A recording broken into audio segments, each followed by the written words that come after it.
subscribe and press bell icon to get notified about all the upcoming lectures. Today's lecture is about the blood urea, means the presence of urea inside the blood. So the urea is synthesized inside the liver. After the synthesis of urea in the hepatocytes, it is released into the blood. So why the urea is formed? Urea is formed for the removal of toxic substances from the body and converting the toxic substances by series of reaction into a urea. Then urea is less toxic and less harmful substance that has to be eliminated from the body, which then enters into the blood and through blood circulation it is excreted out from the renal system. Through kidneys they are excreted out through the urine. So why the urea is formed? Urea is formed because for the removal of carbon dioxide, for the removal of ammonia, right? And the urea cycle, during the formation of the urea, some intermediates are formed that enters into the TCA cycle. Okay, so they recycle the TCA cycle intermediates like fumarate, and then recycling of amino acids and keto acids like oxaloacetate, aspartate, and arginine, and they also recycle and glutamate and glutamine, and they also recycle these amino acids. So then urea is synthesized.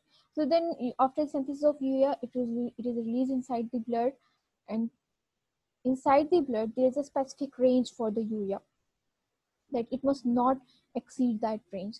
The normal value, the normal range of the urea inside the blood is 10 to 40, or you can say 20, sometimes there is 20 to 40 milligram per deciliter. This is the normal value, normal range of the urea that must be present inside the blood, that it must not exceed more than 40.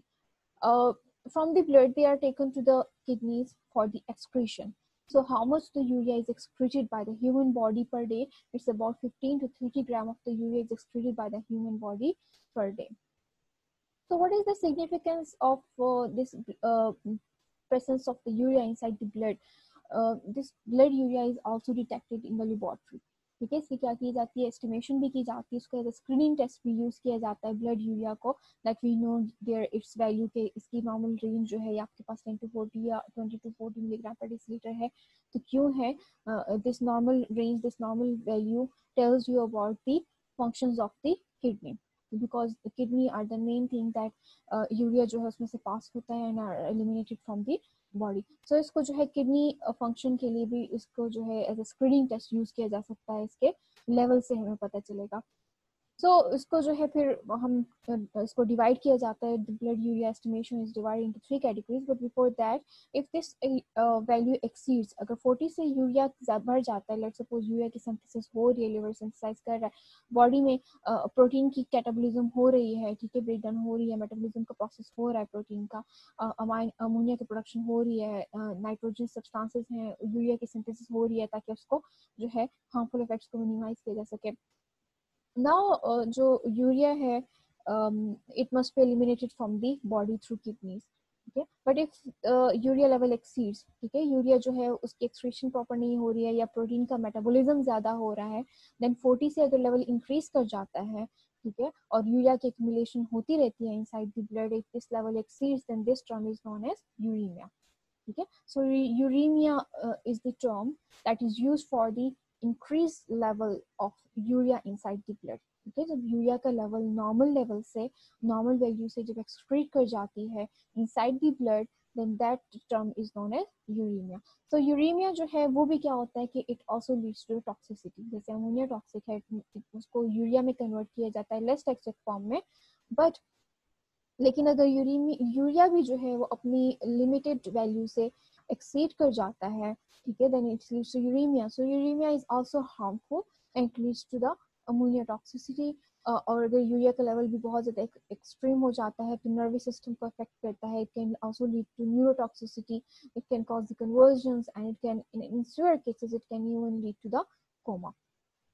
So how you can assess the uraemia जो है, अगर increase level of urea है blood में, उसके क्या क्या reasons हो सकते हैं, किस किस वजह से हो सकता है। वो मे बी किडनी जो है सिंड्रोम की वजह से भी हो सकता है कि किडनी जो है उसमें कोई डिजीज है, डिफेक्ट है, वहाँ से जो है यूरिया की एक्सक्रीशन नहीं हो रही है।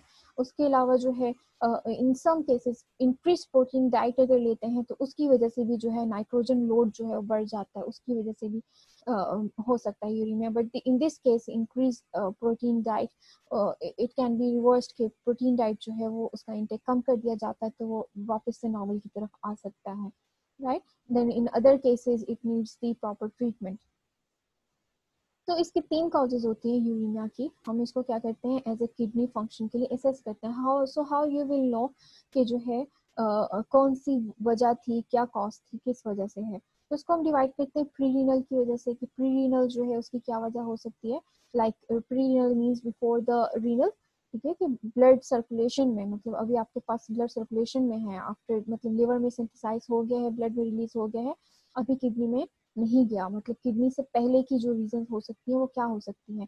जैसे कि अभी मैंने आपको बताया कि the increase level of uraemia या यूरेमिया या increase level of urea inside the blood, it may be due to the increase intake of protein diet, ठीक है। तो प्रोटीन डाइट ज्यादा लेते हैं उसकी वजह से क्या होगा कि इंक्रीज प्रोटीन ब्रेक डाउन होगा, तो उसकी वजह से भी जो है वो इंक्रीज लेवल उसका हो सकता है।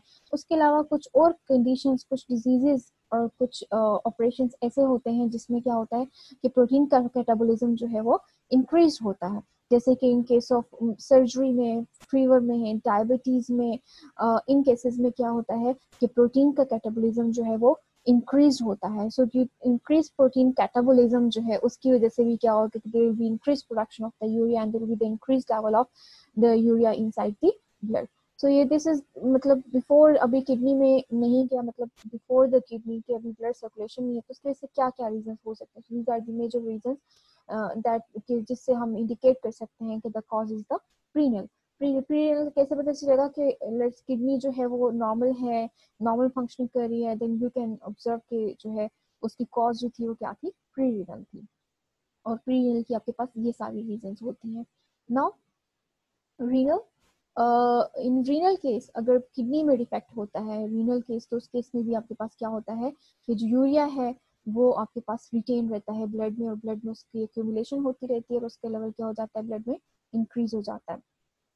रीनल डिसऑर्डर जैसे कि रीनल किडनी की डिजीजेज होती हैं, जैसे अक्यूट ग्लोमेरुलोनेफ्राइटिस है, क्रॉनिक नेफ्राइटिस है, नेफ्रोस्क्लेरोसिस है एंड पॉलीसिस्टिक किडनी डिजीज है। जो किडनी की जितनी भी डिजीज हैं उसकी वजह से क्या हो सकता है कि उसके जो ग्लोमेरुलर फिल्ट्रेशन रेट है, ठीक है, तो ग्लोमेरुलर फिल्ट्रेशन रेट जिसकी वजह से आपके पास क्या होता है कि उसको एक्सक्रीट होना होता है, उसको फिल्टर होना होता है यूरिया को, and it should be eliminated through kidneys. लेकिन GFR को जो आपके पास इफेक्ट करते हैं, any cause that leads to reduce GFR and leads to reduced it leads to increased urea retention, ठीक है। इसकी वजह से क्या होगा कि जो डिजीजेस होंगे किसको अफेक्ट करेगा, GFR को अफेक्ट करेगा, ग्लोमेरुलर फिल्ट्रेशन रेट को अफेक्ट करेगा, उसको कम करेगा। इसकी वजह से क्या होगा, दिल भी increase retention of urea, urea जो है वो ब्लड में रिटेन रहेगा and will not be able to be excreted from the kidneys, ठीक है। तो दैट्स द रीनल कॉज। तो रीनल कॉज में क्या किया जाता है कि जो है किडनीज के जो जो भी इसकी फॉलो अप ट्रीटमेंट होंगे उससे जो है इसको ट्रीट किया जाता है, ठीक है। तो उस कॉज को जो है वो रिमूव किया जाता है, so it can assist the renal function, ठीक है। देन पोस्ट रीनल में आपके पास क्या होता है कि लाइक आफ्टर दी किडनीज के, मतलब आपके पास जो है प्रोटीन इंटेक भी ठीक है और सर्जरी वगैरह और डायबिटीज वगैरह का भी केस नहीं है, ठीक है, मतलब प्री रीनल कॉज भी नहीं नजर आ रहा। उसके अलावा जो रीनल है किडनी भी नॉर्मल है, उसमें कोई डिजीज नहीं है, रीनल डिसऑर्डर नहीं है, then it may be the increase level of urea may be due to the post renal, ठीक है। तो पोस्ट रीनल कॉज भी हो सकता है। तो पोस्ट रीनल किस वजह से होगा, there will be the urinary tract obstruction, ठीक है। अगर यहाँ पे आपके पास पोस्ट रीनल मतलब जो है यूरिनरी ब्लैडर में या यूरिटर में आपके पास क्या हो जाती है, ऑब्स्ट्रक्शन हो जाती है। In some cases they are stones, stones की वजह से भी हो सकता है, इन्फेक्शन की वजह से भी हो सकता है। अगर यहाँ पे ऑब्स्ट्रक्शन हो जाती है तो उसकी वजह से क्या होगा कि blood urea will be retained, ठीक है, उसकी एलिमिनेशन नहीं होगी, it will be retain inside the blood और उसके लेवल जो आपके पास इंक्रीज आ जाएगा, ठीक है। तो उसकी वजह क्या होती है, ट्यूमर्स होते हैं, स्टोन्स होते हैं, ठीक है। तो उसकी वजह से क्या होता है कि इंक्रीज रीअब्जॉर्प्शन ऑफ यूरिया जो है आपके पास फिर होता है ट्यूब्यूल से, ठीक है। ट्यूब्यूल जो है वो उसको वापस से रीअब्जॉर्ब कर लेते हैं, दिल भी increase level of urea inside the blood. ठीक है, so these were the three आपके पास जो है उसकी कॉजेज बताई थी, causes of abnormal level of urea concentration. ये कि 3 कॉजेज हो सकती हैं, एक आपके पास प्रीनल हो सकता है, रीनल भी हो सकता है और पोस्ट रीनल भी हो सकता है। ठीक है, डिपेंड्स कि तीनों कॉजेज हो सकती हैं। प्रीनल की कॉजेज जो है वो भी ट्रीट की जा सकती हैं। देन जो है रीनल में जो है किडनी इफेक्ट होता है, जीएफआर इफेक्ट होता है। एंड आपके पास जो पोस्ट रीनल कॉज है, वन ऑफ द कॉजेज में आपके पास क्या होती है, ऑब्स्ट्रक्शन होती है। ये तो आपके पास था जिसमें elevated level of blood urea था। देयर इज अ केस कि जैसे कि ब्लड यूरिया जो है उसका normal range it's from 10 to 40 और you can say 20 to 40 milligram पर decilitre. if there is decreased plasma urea level, मतलब 10 से 20 से 10 से भी अगर decrease level of urea level होता है तो वो किस केस में होता है, in which cases there is the decreased level of urea, decrease plasma urea concentration किस केस में होगा, वो इस केस में होगा जैसे कि हमने यूरीमिया कहा कि यूरीमिया क्या होता है, इंक्रीज इनटेक होता है। तो आपके पास जो डिक्रीज होगा किस वजह से होगा, लेस प्रोटीन इनटेक हो रही है, लेस प्रोटीन डाइट है। ठीक है, in case of less protein diet, in case of less protein intake क्या होगा कि ब्लड यूरिया का लेवल जो है वो आपके पास क्या होगा, डिक्रीज होगा। यूरिया के आपके पास जो है लेस प्रोटीन इनटेक होगा, लेस मेटाबॉलिज्म होगी, तो जिसकी वजह से क्या होगा, जब लेस मेटाबॉलिज्म होगी there will be less synthesis of urea. ठीक है, तो उस केस में क्या होता है कि यूरिया लेवल जो है वो आपके पास डिक्रीज आता है। दूसरी जो वजह होती है दूसरी cause reduce plasma urea concentration की, वो होती है in case of swear liver diseases. अगर बहुत ज्यादा कोई लिवर डिजीजेस हैं तो उस केस में क्या होगा, क्योंकि यूरिया की सिंथेसिस जो है वो आपके पास कहाँ पे होती है, लिवर में होती है। तो अगर लिवर डैमेज हो जाता है तो उस केस में क्या होगा कि यूरिया की सिंथेसिस जो है वो इफेक्ट होगी। तो उस केस में भी आपके पास क्या होगा कि ब्लड यूरिया जो है उसका लेवल जो है वो that will be the decrease. तो वो ये कॉजेज होती हैं आपके पास कि जो है ब्लड यूरिया का लेवल कैसे डिक्रीज होगा। ठीक है, so today we studied about the urea in the blood. ठीक है, ब्लड यूरिया उसकी नॉर्मल रेंज कितनी होती है, उसका नॉर्मल एक्सप्रेशन रेट कितना होता है, और जो है अगर उसके जो है इंक्रीज्ड ब्लड यूरिया कंसेंट्रेशन, इसको यूरीमिया भी कहते हैं, and decrease blood urea concentration, तो उसकी हमने कॉजेज भी देखी। इंक्रीज की जो कॉजेज थी वो आपके पास renal, prerenal, renal and post renal की कॉजेज थी। ठीक है, तो उसकी वजह से आपके पास यूरिया का लेवल इंक्रीज आ सकता है। और डिक्रीज में हमने कहा कि डिक्रीज आपके पास लो प्रोटीन इंटेक की वजह से भी हो सकता है और जो है स्वेयर लिवर डिजीज की वजह से भी हो सकता है। ठीक है,